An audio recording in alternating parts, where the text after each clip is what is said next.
자, 마음챙김 확립수행 이제 7장 마음에 대한 얘기입니다. 이 책이 이제 7장이 마음이고 8장이 장애, 그다음 9장이 깨달음의 요소, 칠각지, 그다음에 10장이 이제 결론이에요. 요거 오늘 뭐 마음에 대한 공부 한뭐 반쯤 하게 될 것 같은데 저도 반 정도만 준비를 했습니다. 앞에 느낌이 남아 있어가지고 지금 이제 보셨듯이 마음챙김 확립의 7가지 바퀴살에서 회부적인 구조 요소들, 부분들, 그 다음에 요소들, 지수화풍 4대, 그 다음에 죽음의 명상까지가 몸에 대한 마음챙김의 기본적인 요소라고 해서 이제 구성해 놓으셨고, 그 다음에 느낌에 대한 마음챙김, 어, 오늘하고, 그 다음에 지난주에 했던 내용들, 그 다음에 오늘 마음에 대한 마음챙김인데, 마음에 대한 마음챙김도 굉장히 중요한 부분이라서, 이게 전체적으로 같이 7세트가 같이 돌아간다는 것이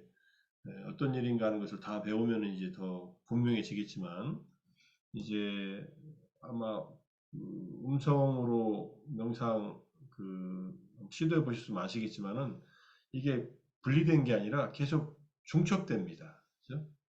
해부적인 요소, 해부적인 그 부분들에 대해서 피부, 살, 뼈 하다가 그다음에 지수화풍, 땅, 물, 불, 바람에 대한 거 하다가 그다음에 죽음 거기다 결합시켜서 하고 그다음에 느낌은 하도 바디 스캔하고 결합돼서 신체적인 감각과 정신적인 느낌이 일어나는 것들을 관찰하고 이게 계속 중첩되니까 앞에 것들은 빨라지고 새로 배우는 것들은 조금 더 길게 하고 이렇게 진행하고 있어서 물론 그 녹음을 들으면서 명상을 깊게 하기는 쉽지 않을 수도 있지만 저는 생활 속에서 명상하는 데는 굉장히 도움이 될 거라는 생각이 들어요.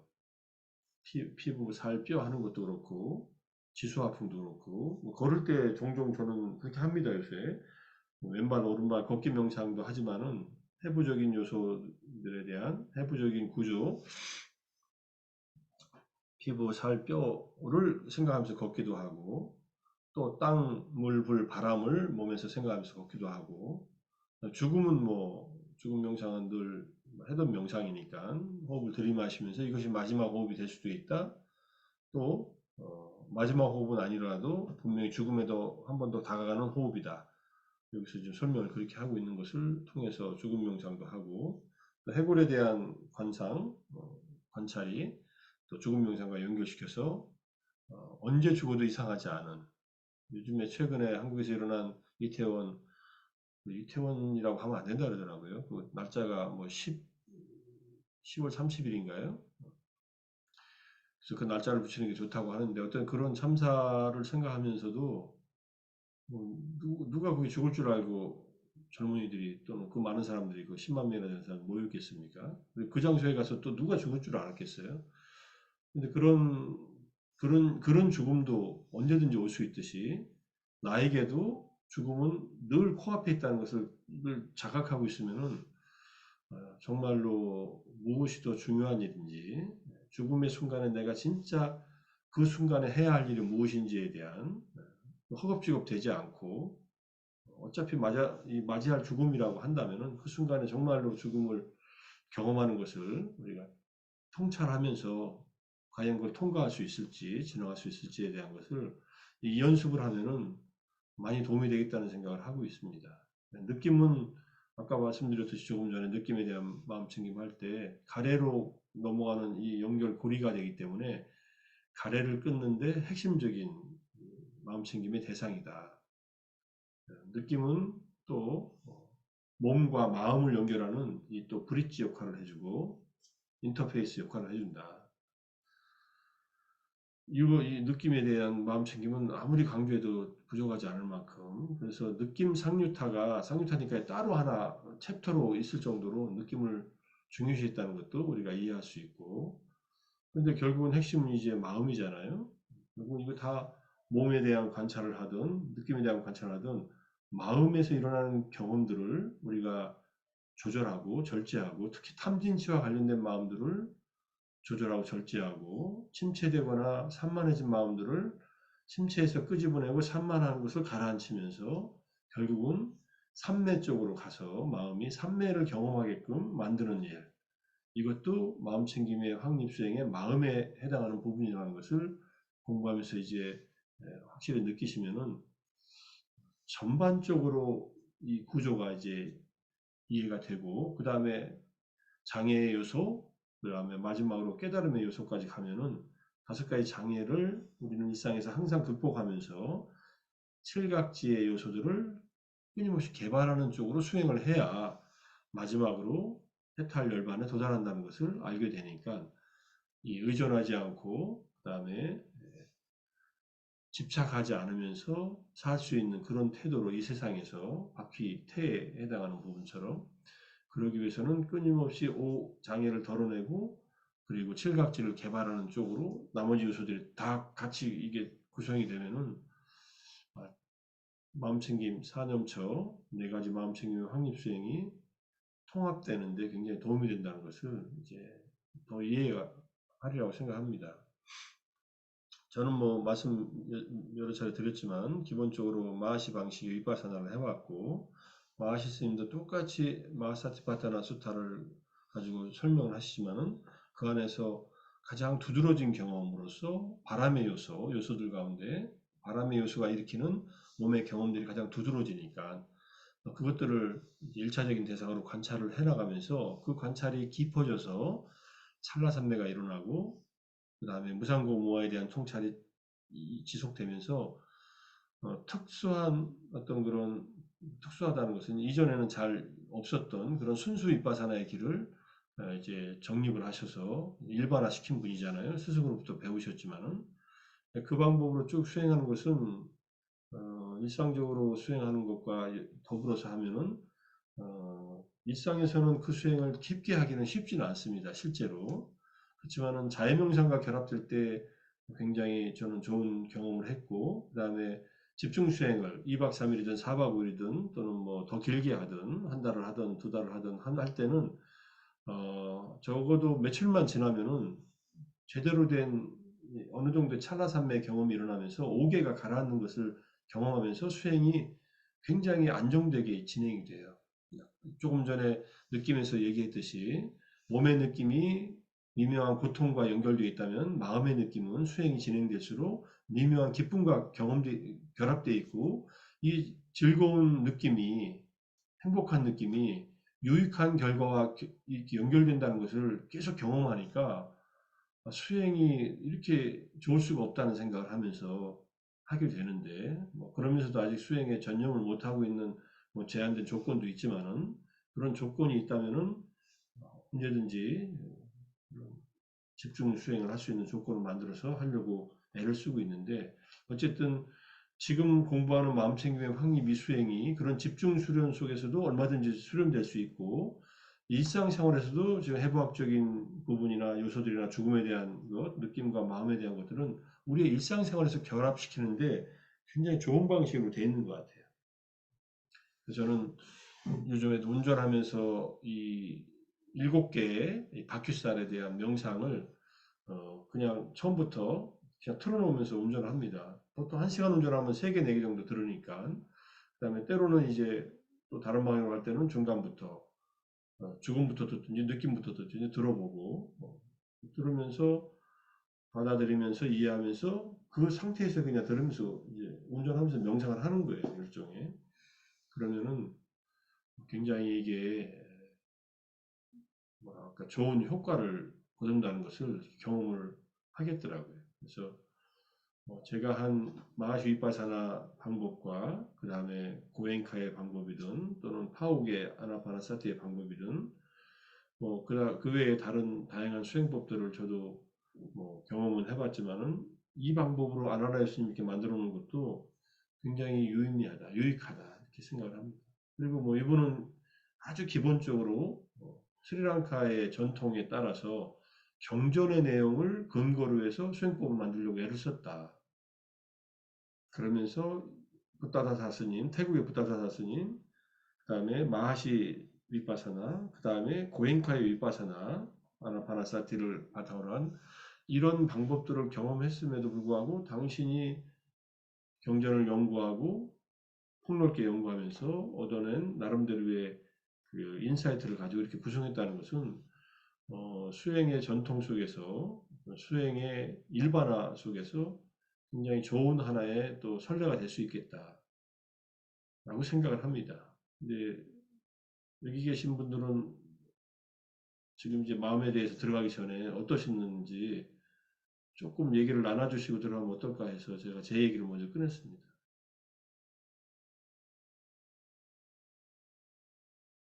누구든지 이 음성을 들으시면서 명상을 해보셨다면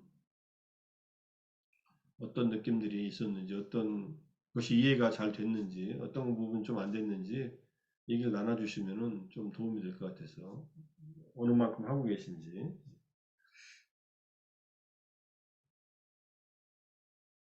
저는, 예, 예, 석선님. 예, 저는 아직 이제 느낌은 정리를 하는데, 그냥 이제 여기서 주신 그 녹음 테이프대로 듣기보다는, 예, 예, 제가 조금 암송을 하는 게 좋겠다 싶더라고요. 그래서 예, 이제 이 해부학적 구조하고 그다음에 요소들, 죽음까지는 그냥 제가 이해하는 대로요. 물론 이제 아날라요 스님 이제 그걸 그대로 이제 가져오면서 거기에서 그 문구 중에서 내가 이렇게 좀 암송하기 좋고 한 대로 이렇게 좀 정리를 해서 예, 예, 이렇게 암송을 하다 보니까 음, 참 좋은 게 저는 그런 거였던 것 같아요. 그냥 저기 윗바사나 수행할 때 이 배의 부름 꺼짐만 이렇게 보던 것보다 음, 이렇게 그 암송을 하는 그게 이렇게 되니까 예를 들면 그냥 지나가다가도 이렇게 몸을 보면서 아 이게 피부로 이렇게 덮여 있구나, 살이 있고 또 뼈가 있구나, 뼈로 이렇게 구성이 돼 있구나, 이제 이런 거. 또 내 몸 안에 있는 이제 이 지수 화풍을 덜어 이제 느끼잖아요. 이렇게 걸을 때 이제 그 그렇죠. 바람의 요소를 느끼듯이 그럴 때 아, 이 바람의 요소 내 안에 있는 것과 외부에 있는 것이 다르지 않다. 실질적으로 이거는 같다. 이제 이런 생각을 하니까 밖에 있는 것과 나와의 어떤 일체된 어떤 그런 느낌들 음, 그런 거를 조금 더 느껴가는 것 같아요. 예, 그래서 저는 어, 스님 그 길은 걸 다 들을 수도 없고 그래서 이제 이렇게 하면서 조금 내가 암송할 수 있는 정도로 한번 이렇게 정리를 해서 가지고 있으면은 그것도 괜찮겠다 그런 생각이 좀 들었어요. 예, 예, 좋습니다. 그 스님들이 중간중간에 각자에게 어울리는 방식으로, 각자에게 좋은 방식으로 변시켜도 괜찮다고 늘 그렇게 말씀하시잖아요.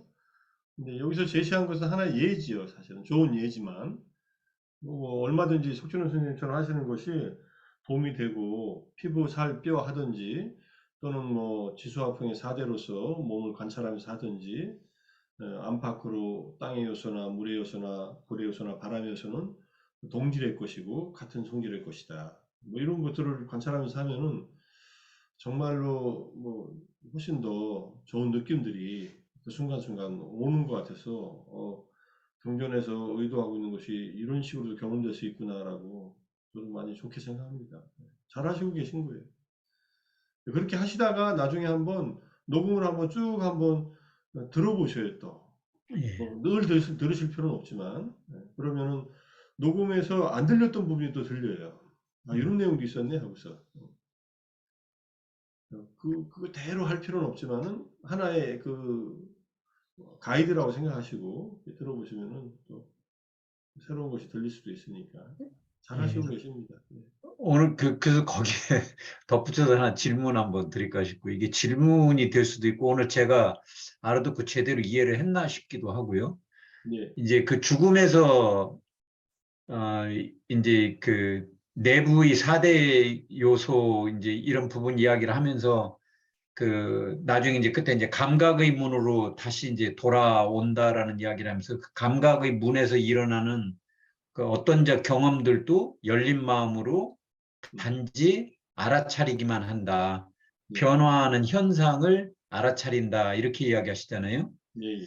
그래서 지금 오늘 이제 교수님 그 느낌에 대한 강의를 이렇게 쭉 들으면서 아, 이 말씀이 이렇게 다른 견해를 갖는 방법이 아마 이건가 보다라는 생각이 언뜻 들었어요.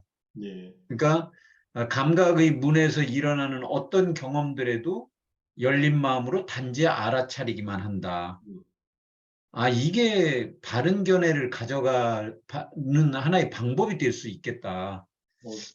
이런 생각이 들었고요. 또 아까 또 이제 끝에 말씀하실 때 이제 일어나는 일에 반응하지 않고 지켜본다라는 말이 또 이 말인 것 같고. 그래서 이렇게 한 몇 가지를 이렇게 암송처럼 하고 있으니까 더 들리는 것 같아요. 이렇게 예, 예. 할 때 이 말이 그 말인가 보다. 이 말이 그 말이 이렇게 좀 연결이 되는 것 같았어요. 예, 예. 제가 뭐 바르게 아는 건가요? 그렇게 이해할 수 있는 측면이 얼마든지 있죠. 예. 음, 바른 견해라고 하는 것은 있는 그대로 보는 것이고, 있는 그대로 보는 것은 우리의 마음이 훈련된 정도에 따라서 다르게 보여요, 사실은. 그렇지만 사성제의 형태로서 보는 것이 바른 견해를 보는데, 우리는 사성제 형태로 안 보이잖아요. 그죠? 음, 그러니까는 지금 현재 감각의 문에서 나타나는 모든 경험들이라는 것은 눈, 귀, 코, 혀, 몸, 마음이라고 하는 6가지 감관의 문에서, 이게 감관의 문입니다. 그냥 눈 전체 육군이라고 하는 거기서 어떤 것이라도 경험되는 대로 있는 그대로 봐라. 이것이 실제로 있는 그대로 보는 것이 점점점 깊어지고 강화될수록 이제 바른 견해로서 보는 것이 되고, 근데 처음에 약한 바른 견해로 보는 거고요. 바른 견해가 강화되고 깊어집니다. 음. 그렇게 이해하시면 돼요. 지금 예. 그렇게 보는 것도 바른 견해로 보는 거예요. 바르게 보는 거예요. 바른 견해로 본다는 게 아니라 바르게 보는 것이죠. 있는 그대로 보는 거니까. 근데 음, 우리가 삼매가 성숙되고 마음 챙김의 힘이 아직 약한 상태에서 삼매가 약하고 마음 챙김이 약하고 정진이 약하면은 보이는 것에 한계가 있어요. 지금의 이렇게 보인다라고 이해하면 되고요. 점점 마음 챙김이 강화되고 그 다음에 관찰력이 강화되고 정진의 힘이 적절하게 잘 균형을 맞추고 이렇게 보면은 이제까지 안 보이던 것들이 보이기 시작해요. 섬세하게, 아주 정밀하게. 그러면은 바른 견해가 더 깊어졌다고 보시면 돼요. 근데 지금 우리의 상태에서 보이는 것이 전부는 아니다. 하지만 지금 보이는 것은 여기까지다라고 이렇게 알고 있어야 돼요. 음, 그러니까 부처님께서 보시는 세계와 아라한들이 보는 세계와 중생들이 보는 세계는 똑같은 세계를 경험하는 것 같은데 전혀 달라요. 맥락이. 그 가치 판단도 달라요. 그런데 중생들은 다 지잘난 것에 산다고 지가 보는 것, 자기가 경험한 것이 다라고 생각을 하고 살아요. 그 오류에 빠져가지고 사견에 빠지는 건데 그러지만 않으면 돼요. 내가 경험한 것은 나의 경험의 영역 안에서 이해된 것일 뿐이다. 이렇게 이해하면은 내가 경험하지 못한 영역에 대한 마음이 열리게 돼요. 이것이 내가 경험을 통해서 이해한 바른 견해와 아직 이해하지 못한 것에 대한 믿음이 조화를 이루는 길이에요, 사실. 그래서 지혜와 믿음이 조화를 이루라고 오근에서 신정진 염정해에서 신과 지혜가 조화를 이루고 할 때는 그럼입니다. 이렇게 이해하시면 돼요. 예. 어쨌든 바른 견해를 토대로 해서 가는데 바른 견해가 점점 깊어지고 음, 세밀해진다. 이렇게 보시면 돼요. 음. 예. 고맙습니다. 예, 예. 네, 질문 잘하셨습니다. 네. 전 선생님, 예. 네, 그, 그 해부학적 구조 이제 그 부분으로 했었는데 오히려 호흡만 가지고 할 때는 좀 그 대상에 대해서 좀 지나치게 이렇게 좀뭐 억지로 노력해서 가까이서 이렇게 집중하려고 하는 경향이 있었는데 예. 해부학적 구조를 대상으로 하니까 오히려 좀 알아차리려는 것에 대한 부담이 좀 덜어 줄어드는 것 같고 좀 음, 거리를 떨어뜨려서 이렇게 너무 집착하지 않고 좀 덜 집착하고 좀 거리를 떨어뜨려서 이렇게 대상을 알아차리는 그런 장점은 있는 것 같습니다. 예. 근데 좀 약간 좀 조금 더 산만해지는 단점이 있기는 한데, 산만해지세요? 네, 공부 약간 좀, 잘 케어하면 산만해지세요?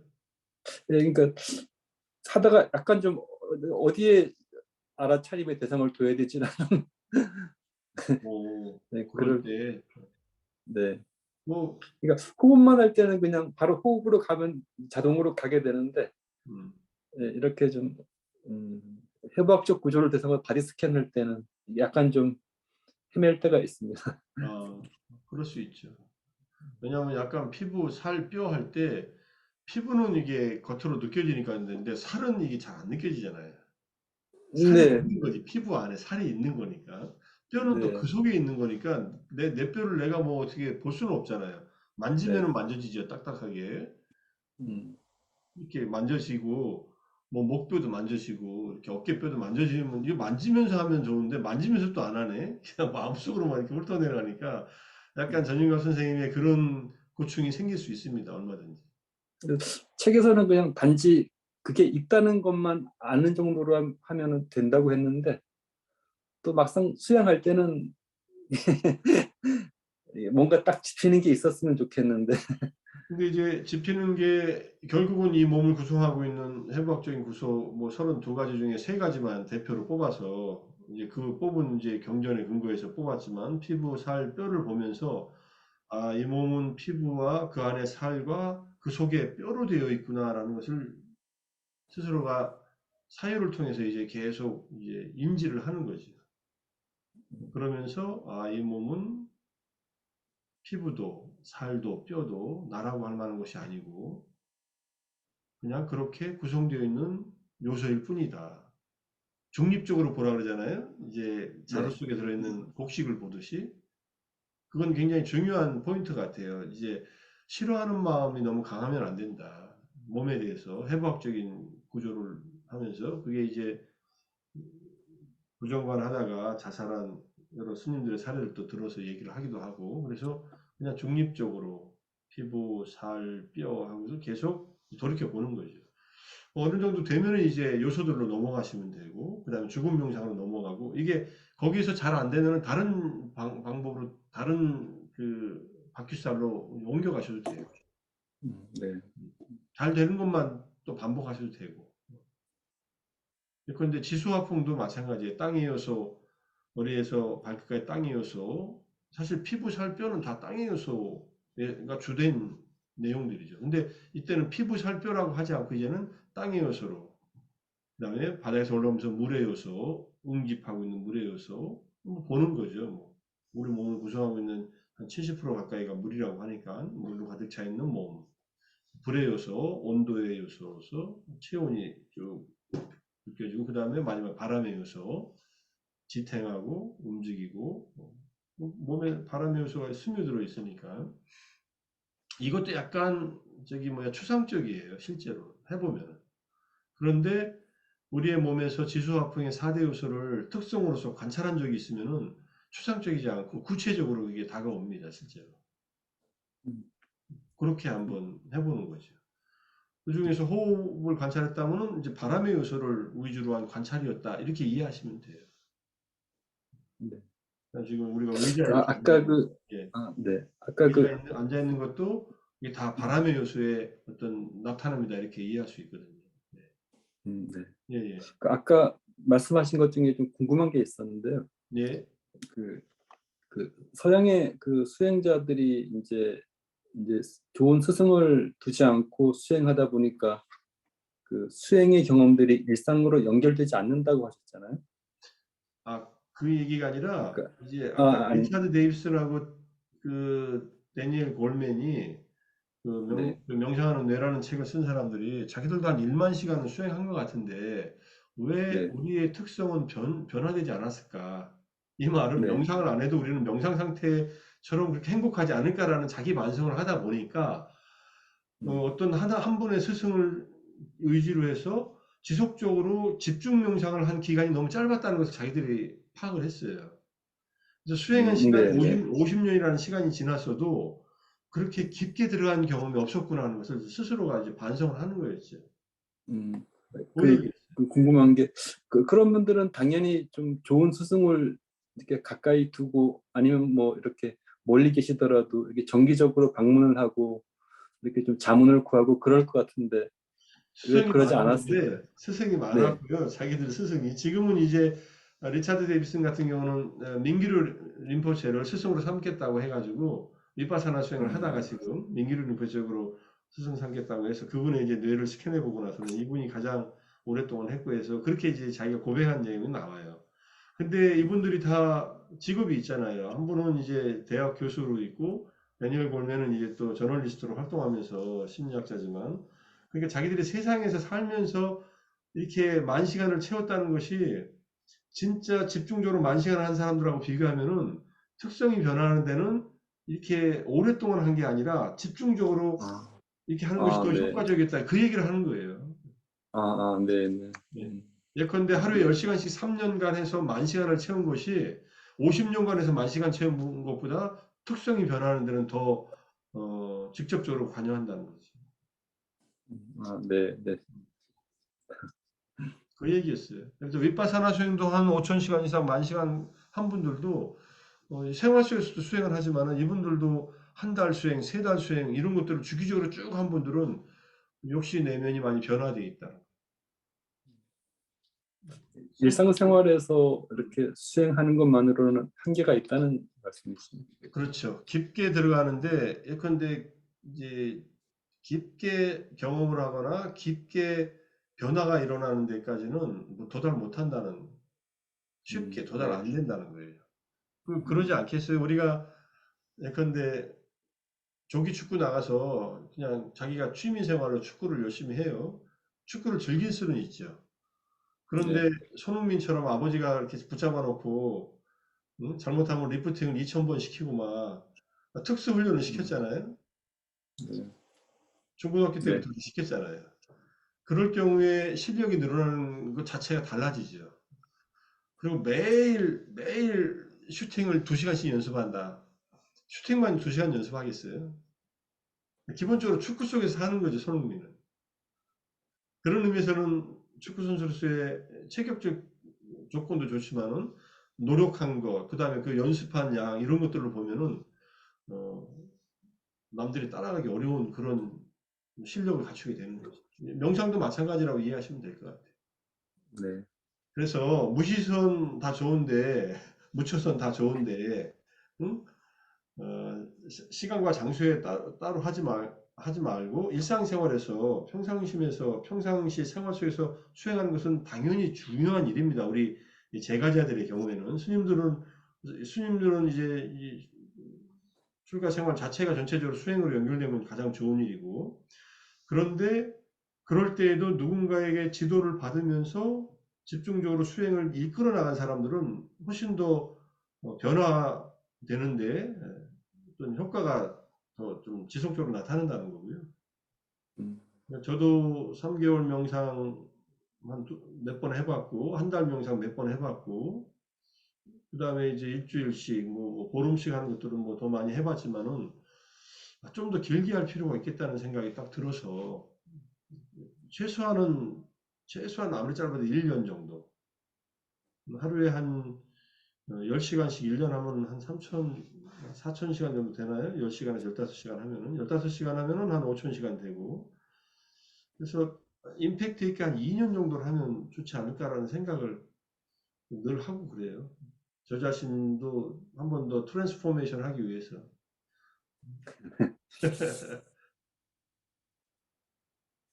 그런 얘기를 그분들이 한 걸 보고서, 이래서 그렇구나 하는 것이 이해가 되더라고요.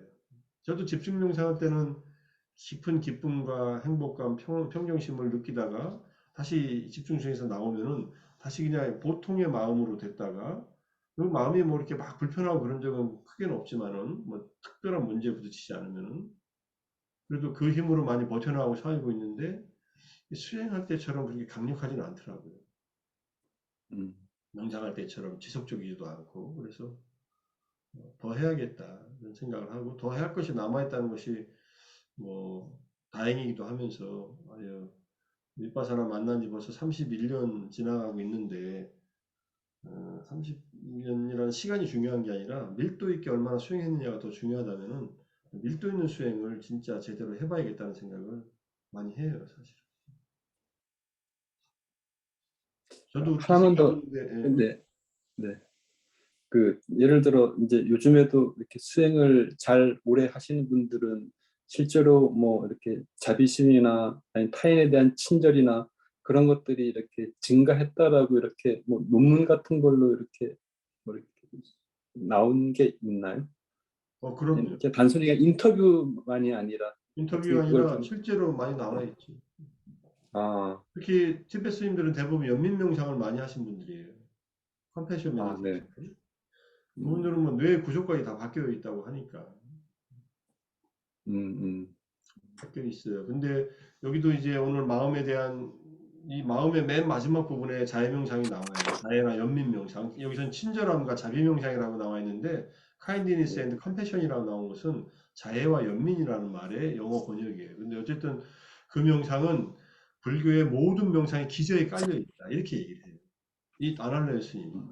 특별하게 여기 자해에 대한 얘기 한 번도 안 나왔잖아요. 근데 여기 마음에서 네. 딱 나와요, 그게. 네. 그리고 연민 명상을 한 분들은 뭐 명상할 때가 아니라도 기본적으로 이 뇌 구조나 이 시스템 자체가 연민이 발산되는 형태로 하시고 있더라고요.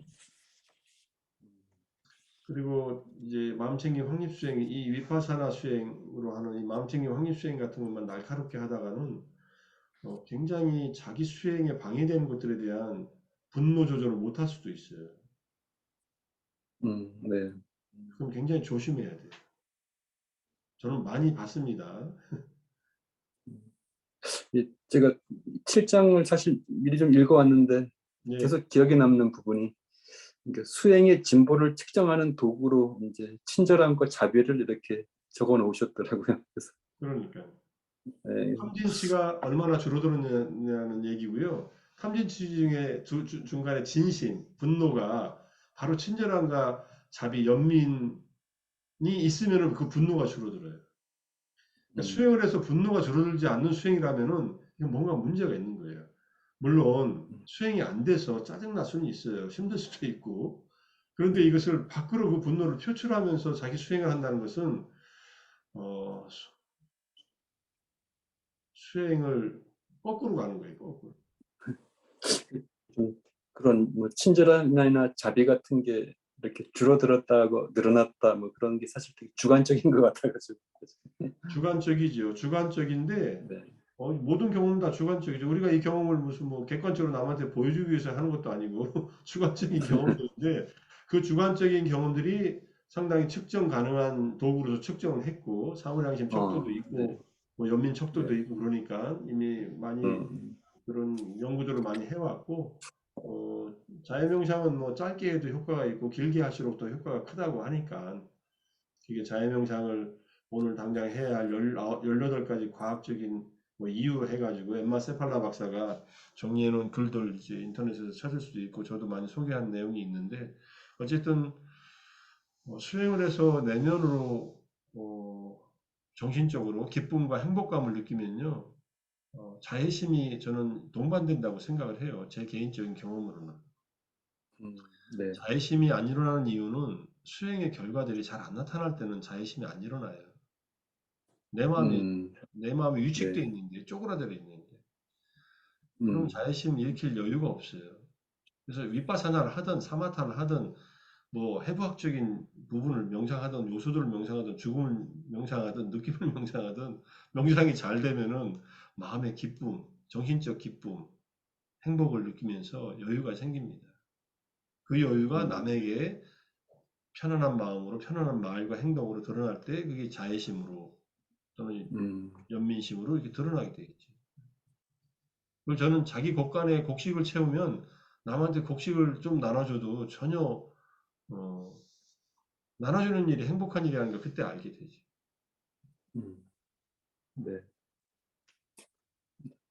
뭐 다 읽어보셨다니까 마음. 제가 지금 마음으로 안 들어가고 지금 계속 이렇게 얘기하고 있는 이유는 이제 지금까지 공부해 보시면서 또 지금까지 이제 이 마음챙김 확립 수행, 이 박해일살에 해당하는 이 수행들을 해보시면서 어떤 경험들을 하셨는가 저도 궁금하기도 하고 이런 이 질의응답이나 토론 시간이 좀 더 필요하다는 생각에서 진도를 우리가 앞으로 이제 오늘 끝나면은 이제 6번 남았는데 이렇게 뭐 급하게 가지 않아도 될 것 같아서 지금 오늘 약간 이렇게 느낌에 대한 공부 한 50분에 한 1시간 정도 했고 나머지 시간 요 시간 맞추고 나서 들어갈 수 있으면 들어가고 못 들어가면 다음 주부터 마음에 대한 공부하면 되니까 조금 이렇게 여유 갖고 얘기를 하는 겁니다. 그래서 편하게 또 얘기 나눠주실 분 있으면 이야기 나눠주시고 질문 있으면 질문하시고 그러세요.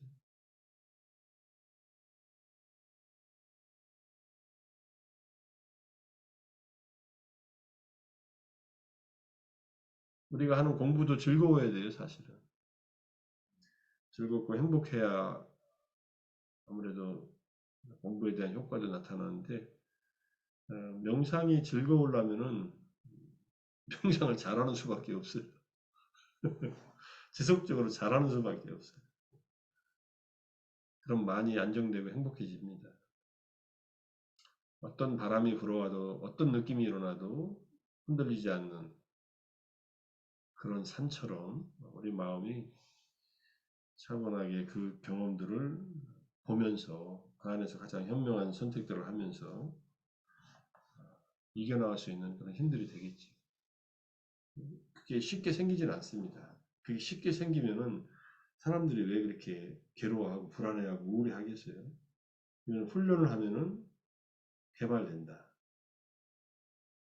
그리고 충분히 훈련을 해야만 내 마음에 훈련된 마음만이, 개발된 마음만이 내가 쉴 수 있는 피난처가 된다.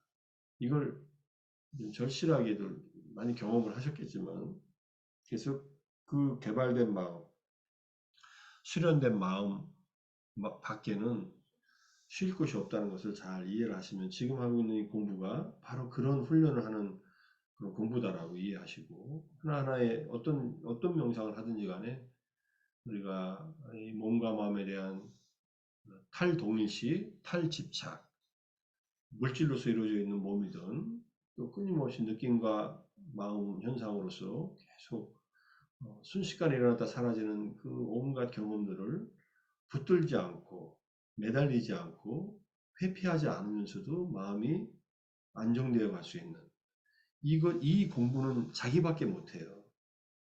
누구도 시켜주질 않아요. 누구도 대신해 줄 수도 없고 잘 안 가르쳐 줘요. 잘 몰라요. 그리고 이 방법들을. 그리고 뭐 그냥 가볍게 터치하는 것 정도 뭐 그것도 괜찮다고 봐요. 저는 명상이 보편화돼서 뭐 앱으로 하든 뭐로 하든 다 좋은데 그 깊이에 있어서 지속적으로 깊이 있게 해들어가는 측면에 있어서 공부는 이렇게 공부해서 이렇게 배워서 자기가 계속 연습을 해야 됩니다. 자기 스타일로 만들어 놔야 돼요. 자기 공부화 시켜야 돼요.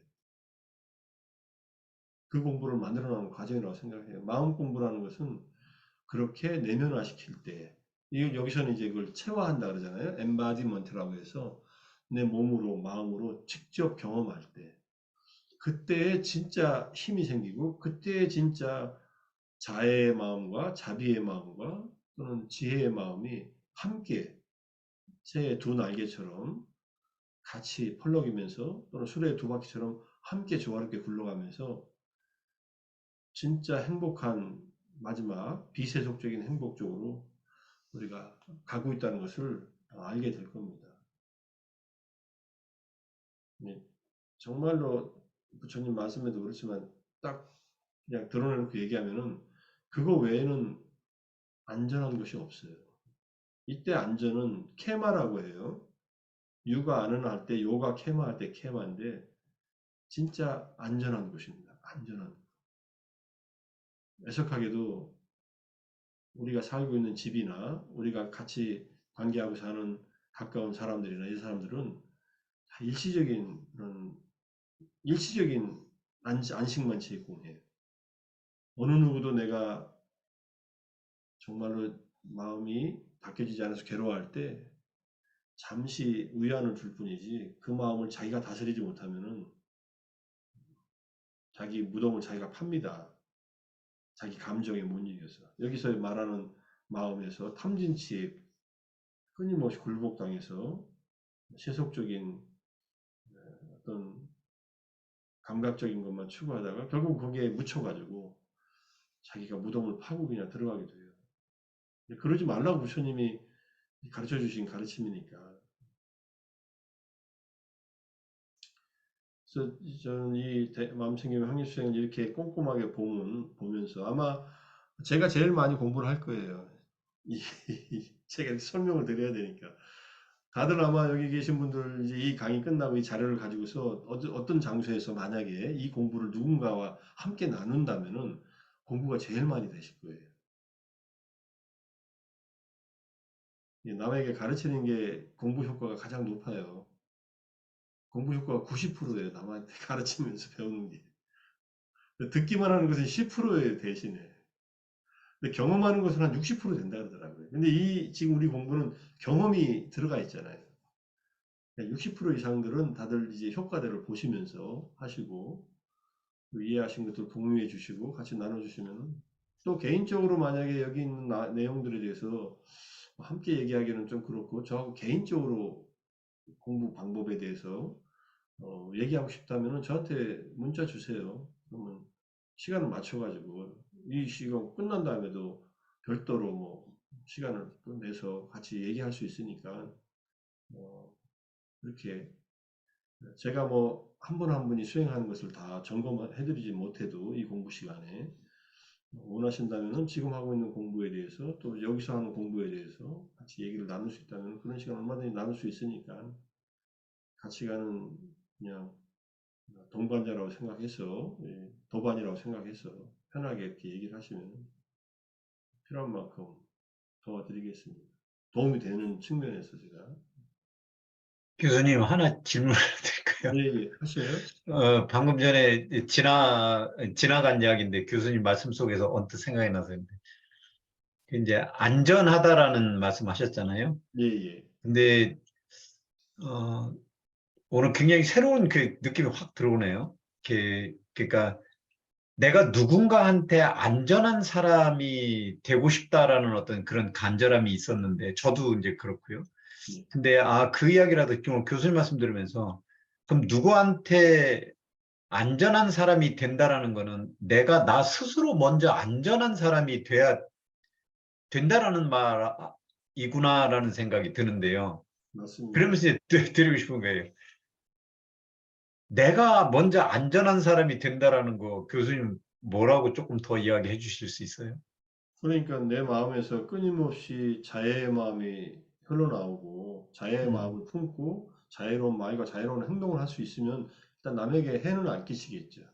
음, 그리고 여기다가 지혜까지 있으면은 가장 적절하게 적절한 때에 적절한 행동이나 말을 할 수가 있겠죠. 음, 물론 이건 내가 생각하는 지혜니까 상대방은 다르게 판단할 수도 있습니다.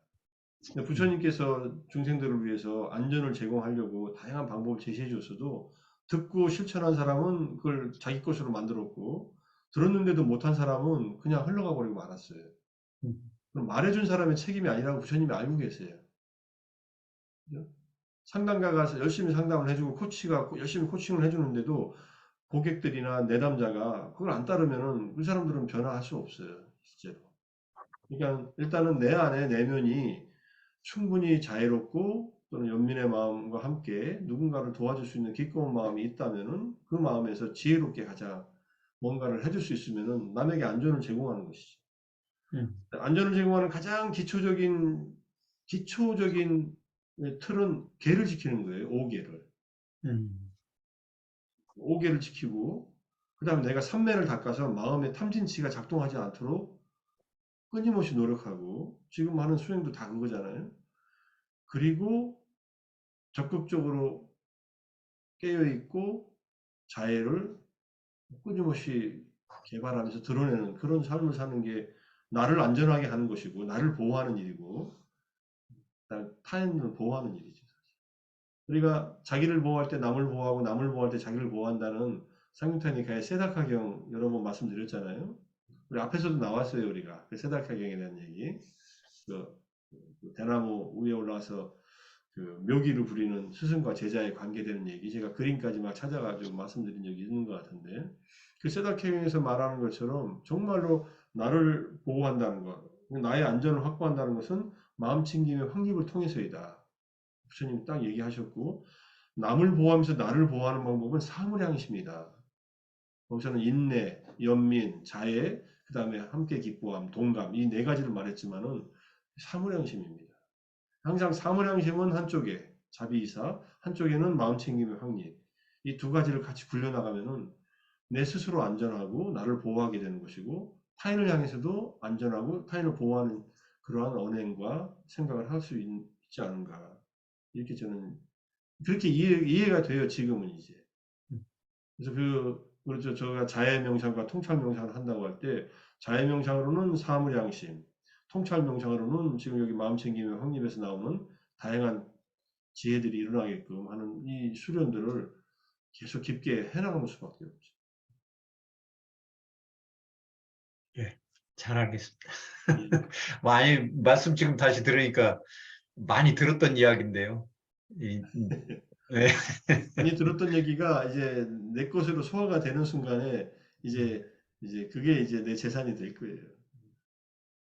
제가 뭐 여러 번 강조하고 여러 번 이게 설명을 드리는 내용이에요, 사실은. 저도 새롭게 보면서 새롭게 설명하면서 새롭게 다시 경전을 보면서 또다시 이렇게 느낌이 와요. 역시 부처님의 이게 경전의 가르침을 내가 경험하고 이해한 만큼이 보이더라고요. 지금 아직 뭐 이해 못한 것들이 있을 수도 있어요. 아, 이런 측면이 있었구나, 이런 측면이 있었구나. 그러니까 내가 한 번 읽었다고 해서 그게 이해된 게 아니에요, 사실. 한 번 들었다고 이해된 것도 아니에요. 그러니까 부처님은 비슷한 내용의 법문들을 계속 강조하세요. 핵심이 그거니까 사성제를 설명하든 뭐 오운의 입장에서 설명하든 12초로 설명하든 또는 뭐 선정으로 설명하든 다 이게 가는 길이 어떻게 하면 탐진치를 더 내려놓고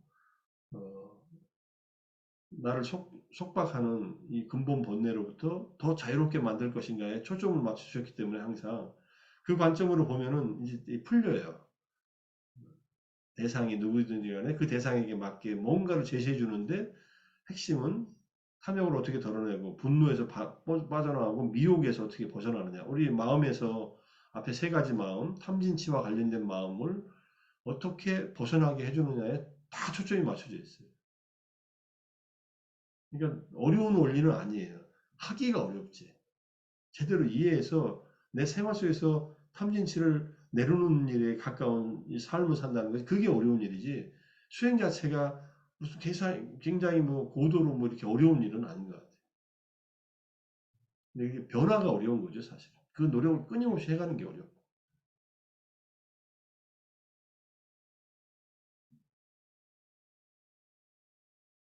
오늘 꼭 질문 안 하셔도 되고요. 다음 시간에 질문하셔도 됩니다. 그럼 오늘 뭐 제가 마음 들어가려다가 한번 이제 짚고 가야 될 것 같아서 바퀴살 하나가 더 늘어나고 있으니까 느낌까지 공부한 것 내용을 바탕으로 해서 일단 얘기를 좀 더 정리해 봤고요. 뭐 저 사실은 공부하려고 9페이지까지는 정리를 해왔는데 한번 9페이지까지 먼저 한번 보세요. 그 뒷부분 이제 삼매와 관련된 마음 부분은 이제 좀 더 제가 정리해서 다시 이제 업데이트해서 올리고 다음 주부터 마음에 대한 공부를 들어가겠습니다. 괜찮으시죠?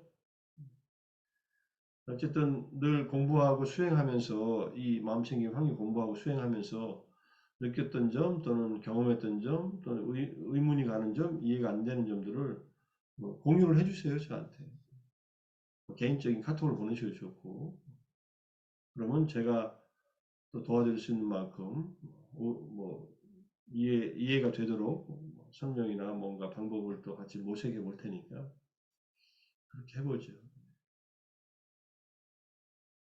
자, 마음 타이틀만 걸어놓고 다음 시간부터 하겠습니다. 예. 자, 편히 쉬시고 다음 주에 뵙겠습니다. 감사합니다. 고맙습니다. 네, 고맙습니다. 감사합니다.